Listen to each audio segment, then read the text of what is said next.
volta com o nosso Você Bonito, hoje recebendo ele, que é neurocirurgião, Dr. Lucas Vasconcelos. Bem-vindo, doutor. Obrigado. Prazer em recebê-lo para esse tema que é muito importante, porque às vezes a gente fala de formigamento, tô com formigamento e tal, e não imagina, né, que ele pode estar indicando um problema mais grave, inclusive da coluna. É isso mesmo? É isso mesmo. A sensação alterada nos braços tem que ser pensada como uma origem na coluna vertebral, na grande maioria das vezes. E aí, doutora, a gente até colocou as plaquinhas aqui, que a gente vai falar um pouquinho delas. Tem alguma característica desse formigamento? Ele é progressivo? Ele traz dor? Sim. A grande maioria dos formigamentos está associada à dor na região do pescoço. Entendi. Então é aquela cervicalgia, aquela contratura na região cervical do pescoço e associado a um formigamento nos braços persistente. Persistente. E lembrar, Carol, que é uma dor crônica na maioria das vezes. Por quê? A doença da coluna é uma doença degenerativa crônica. Quanto mais velho a gente vai ficando, mais desgaste, mais doença da coluna vamos ter. E quais seriam os problemas, né, mais comuns que vão dar esse formigamento quando a gente fala dos problemas da coluna? Primeiro lugar, hérnia de disco cervical. É uma epidemia hoje. Tem crescido muito o número de casos no consultório, o número de cirurgias. E por quê? Vida moderna, celular assim, iPad, tablet, laptop.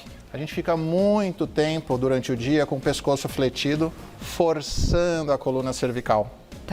E isso gera mais hérnia, mais compressão dos nervos e formigamento nos braços. E é isso que vai, então, radiar, assim, né? Essa dor vai expandir para essa região. Exatamente. Aí vamos mostrar aqui, doutor, que você falou da hérnia, para a gente conseguir ver direitinho com essa ilustração que você trouxe. O que acontece, então? Dá uma pinçada ali no nervo? Sim. A gente tem nesse modelo uma coluna vertebral com osso, disco e osso. Atrás do osso temos a medula e saindo para o lado direito e para o lado esquerdo, os nervos. Quando a gente tem uma pressão muito grande sobre essa coluna,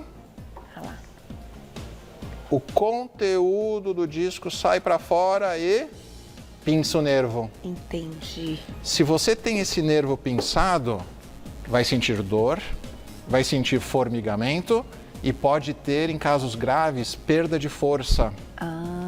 Uma dificuldade para abrir uma garrafa, uma dificuldade para usar um talher.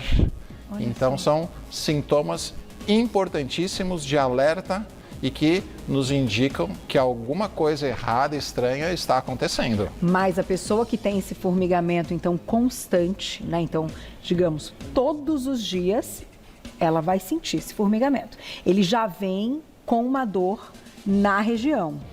Nem sempre. Nem sempre. Os sintomas podem ser independentes.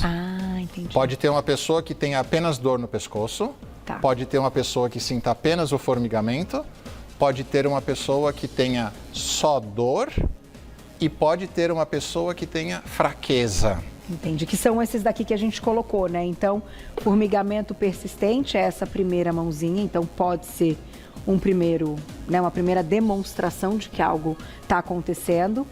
A dor na região da cervical, a dor na coluna, perda de força ou de coordenação. Então você fala, mas uma coisa estranha, eu nunca tive isso, eu não estou conseguindo fazer uma coisa simples, né, do dia a dia. E a alteração na sensibilidade. Esse aqui eu achei também muito interessante, porque quando a gente fala também dessa situação de formigamento, de fraqueza, da mão estar ali dormente, a gente tem outros problemas que também acontecem, né? A túnel do carpo, enfim, outras situações. E aí, doutor, como é que então, em casa, né, as pessoas conseguem entender que pode ser mais grave do que algo que ela está imaginando? Isso é muito importante. Você saber diagnosticar o mínimo, se é algo grave ou se não é algo grave. Para mim, eu diria que seria algo persistente. Tá. É aquele formigamento, diferente de você dormir em cima do braço e acordou e depois de 1 hora, 2 horas normalizou. Tá. É aquele formigamento que está há 1 mês, 2 meses, 3 meses. Deixa eu fazer uma fisioterapia para melhorar e não melhora. Tá. Tem que procurar um médico. E o mais importante de todos é a perda de força. Tá. Quando está associado com perda de força, Corre. procura um especialista em coluna. E doutor, hoje como é que se dá então o diagnóstico, né? Como é que a gente chega ali no diagnóstico que esse formigamento iniciou, enfim, mas que a gente encontrou um problema na coluna? São 2 pontos importantíssimos. Ressonância magnética é o exame mais moderno para dar o diagnóstico. Tá. Mas, em primeiro lugar, a avaliação médica e o exame neurológico. Porque muitas vezes é outra patologia, é um túnel do carpo, como você falou, Carol, e pode ser algum problema do coração, imagina uma Entendi. dor de um infarto, alguma coisa mais grave. Tá. Então, sempre procurar um especialista, ser avaliado, fazer o exame neurológico e, se for o caso, ressonância magnética para dar o diagnóstico. E, Carol, importante complementar a ressonância com um simples raio-x. Ah, o raio-x também. O raio-x simples, ele não dá o diagnóstico sozinho, Tá. mas ele precisa ser complementado com a ressonância, porque tem pessoas que têm instabilidade da coluna e não hérnia. Entendi. Se a coluna estiver instável, com falta de musculatura, Tá. ela vai também ter formigamento, ciática, braquialgia e compressão dos nervos. E o diagnóstico é dado principalmente pelo raio-x simples E não uma hérnia de disco. de disco, um outro, né, com outro fundo, outro diagnóstico, então precisa aí dos 2 exames. Isso Doutora, eu mesmo. vou dar um tempo para mandarem perguntinhas pra gente no @VocêBonitaTV. Já volto, que tem sempre dica bacana, né, porque a gente vai falar, estamos falando aí da questão, do problema, mas sempre tem, né, recomendações aí quando o assunto é a prevenção. Mas encontrado, então, né, dado o diagnóstico, como é o tratamento nesse caso? O tratamento, ele é feito de forma conservadora em 99% dos casos, ou seja, não é cirúrgico. Tá. E ele é feito por uma gama de profissionais de uma forma multiprofissional. Tá. Então a gente precisa tirar a dor, dar o medicamento. Aham. A gente precisa fazer um relaxamento da musculatura fazendo uma fisioterapia. Tá. Precisa, em alguns casos, um auxílio de um acupunturista, uma quiropraxia. Cada caso tem a sua indicação, às vezes de um profissional ou às vezes de vários. E trabalhar sempre o emocional do paciente. Porque aquele paciente que está com dor, que está sofrendo, ele sempre tende a ficar um pouquinho mais triste, ter um quadro de humor pior do que se você está em plena atividade. Agora, e atividade física, doutor? Porque atividade física é sempre uma recomendação. Num caso que a gente descobre, né, algo que está gerando dor, que impede muitas vezes que a gente realize tudo isso. E nesse caso, pode treinar, não pode treinar? Tem que treinar. Todo mundo. Eu estou adorando o seu programa hoje, porque a gente falou no começo sobre atividade física, fortalecimento, hidratação, musculatura. Tá.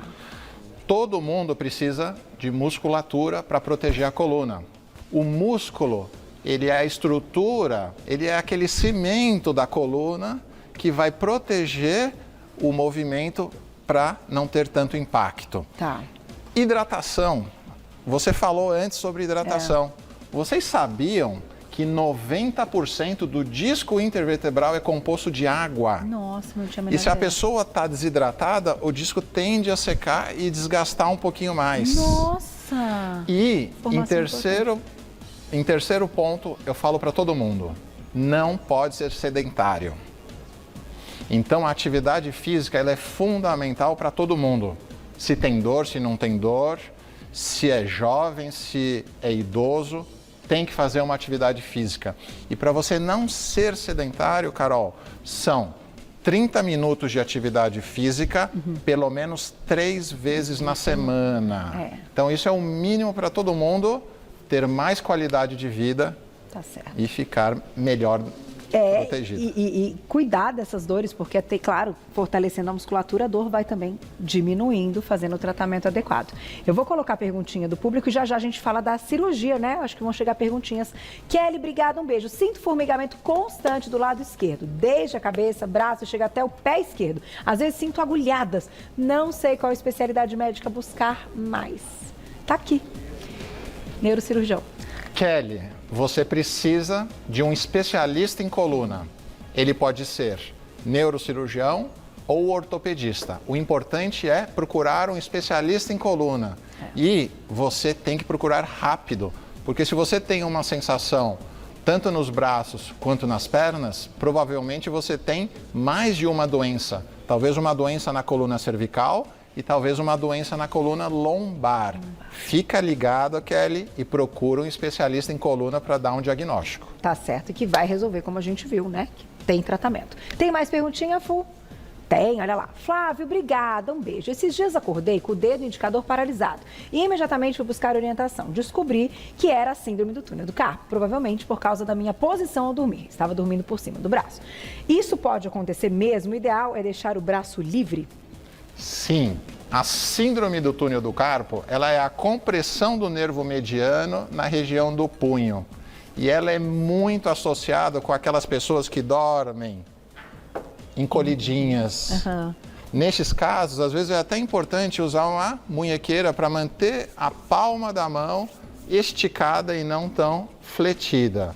Mas sempre é importante investigar a coluna cervical, porque em alguns casos o diagnóstico é confundido, há uma similaridade dos sintomas. Ah, interessante. Não, e você sabe que essa é uma questão talvez mais comum que dê a síndrome do carpo, né? Mas eu me lembro que eu tive logo depois da gestação, porque tem um fundo também hormonal, não tem, doutor? Sim. De segurar o bebê, dar uma fraqueza quando acorda. Sim. Essa questão na gestação é muito frequente. A questão dos hormônios alterarem, eles geram um pouquinho mais de edema na bainha do nervo mediano e aumenta a sensação de formigamento e de túnel do carpo. Ah, então é por isso, entendi. Então, meninas gravidinhas e quem acabou de ter neném, essa é uma situação que a gente está falando de formigamento que vocês podem se identificar também, né?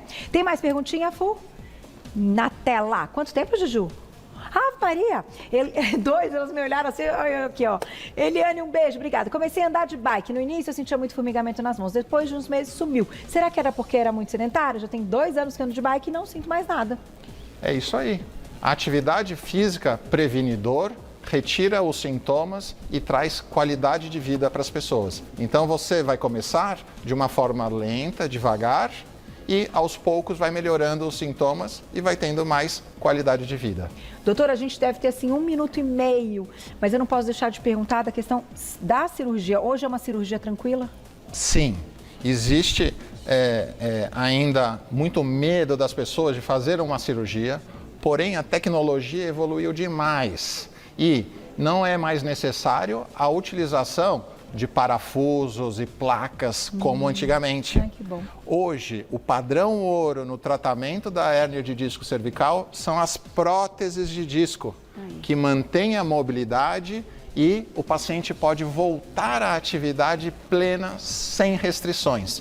Então, se você vai tratar e precisa de uma cirurgia, prótese de disco é a melhor opção hoje em dia. Doutor, muito obrigada. Adorei a simpatia, a aula, e eu vou deixar seu contato. Gente, não deixe o problema avançar, não.